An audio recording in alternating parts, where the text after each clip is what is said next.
3 naktis mes praleidom šiam kempinge, rytoj paskutinė naktis, 4 ir mes važiuosim kitur. Ką galiu pasakyti, 2 dienas mes praleidom pramogų parke, šiandien padarėm pertrauką, vaikai pavargo, sakė patys, kad nori pailsėti, tai nežinau. Mano manimu 2 dienų užtenka, o po to reikia daryti pertrauką. Per tas 2 dienas mes spėjom viską ir labai neskubėdami. Iš tikrųjų, pirmą dieną mes susitvarkėm gal tik tai 12 valandai. Kitą dieną mes jau 11 buvom pramogų parke. Prie baseinų mes dažniausiai buvom iki 3, po to eidavom atgal į kempingą, kuris visai netoli. Apie valandą praleisdavom čia, arba pietaudavom, arba vakar tiesiog lietus prasidėjo, bet irgi tokiu pat laiku tai mes spėjom persirengti, pažaidėm dar žaidimą.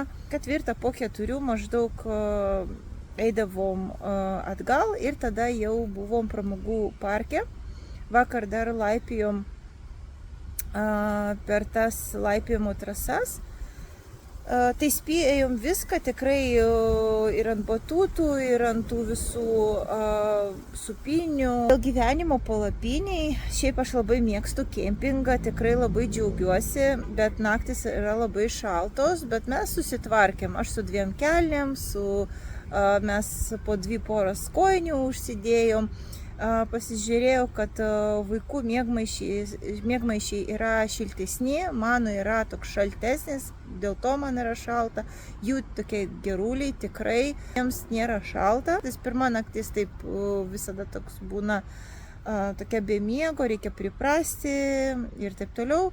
O kitos naktis pakankamai gerai, galima pasakyti, kad aš pamiegojau, pailsėjau ir viskas yra gerai.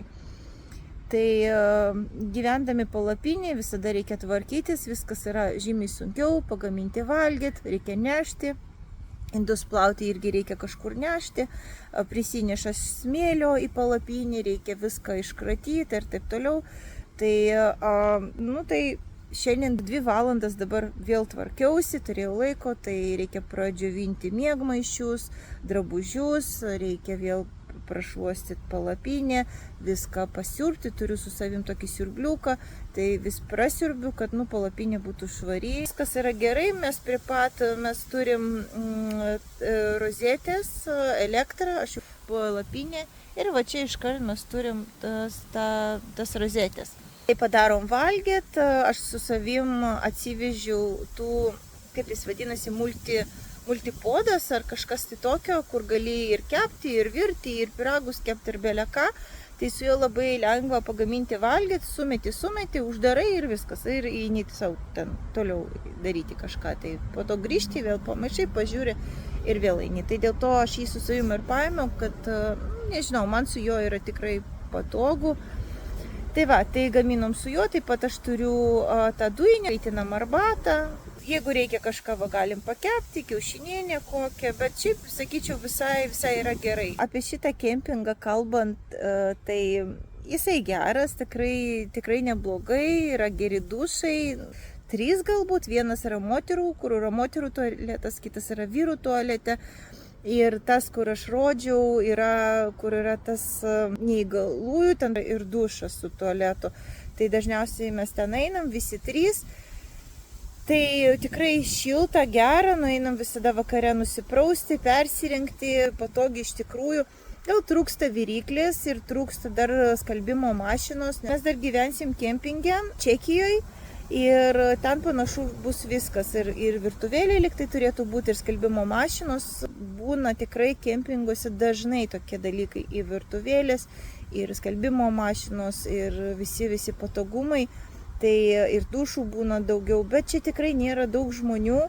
Vakar mes buvom jau vakare, mūsų vienintelė palapinė, po to atvažiavo dar viena palapinė. Šiandien žiūriu dar 2 papildomai. Tai iš viso 3 palapinės. Savaitgalį irgi nebuvo daug, dažniausiai lenkai čia tiesiog atvažiuoja iš kitų miestų ir atvažiuoja tiesiog pasibūti, o apsistoja kažkur kitur. tiesiog atvažiuoja į tą pramogų parką. Vadinasi, tas kempingas Julinek, tai tikrai galiu rekomenduoti. Jeigu jūs mėgstat kempingus taip kaip aš, tai tikrai rekomenduoju, čia visai smagu. Ar verta imti tą paką visą, tai tas pramogų parkas ir kempingas, ar geriausiai pirkti atskirai? Taip apsimoka, bet sutaupot jūs netiek daug, ten kažkas 20 ar 30 zlotų. Visai nedaug, bet vis tiek yra pinigai, žinote, už tos 20 zlotų jūs galit, nupirkti ledų 3-4 porcijas. Tai tikrai rekomenduoju. Jo, jeigu važiuojate ir žinote, oras bus geras, tai tikrai rekomenduoju. Pietums darysim ale plovą. Įdėjau ryžių, provanso žolelių, džiovintų daržovių, paprikos, pomidorą, dar turėjau porą dešrelių. Užpilsiu vandeniu, dėsiu į puodą ir pamiršiu 30 minučių.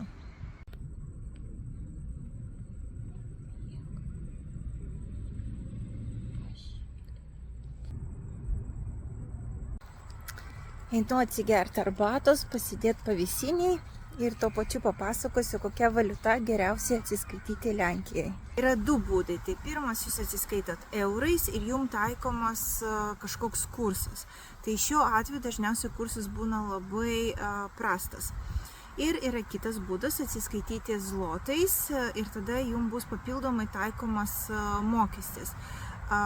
SEB banke jisai mane pakonsultavo prieš išvažiuojant, sakė 2,65, bet iš tikrųjų buvo pritaikytas 2,95. Tai Svedbanke man sakė 2,45, bet aš dar netikrinau. Manau, kad tas mokestis vis tiek sieks kažkur apie 3%, tai priklausomai nuo jūsų banko. Jūs, pavyzdžiui, norite atsiskaityti, jums ant bankinių kortelių skaitytuvo jums bus išmesta informacija. Tai kiek būtų zlotais jūs mokėtumėt ir kiek jūs mokėtumėt eurais.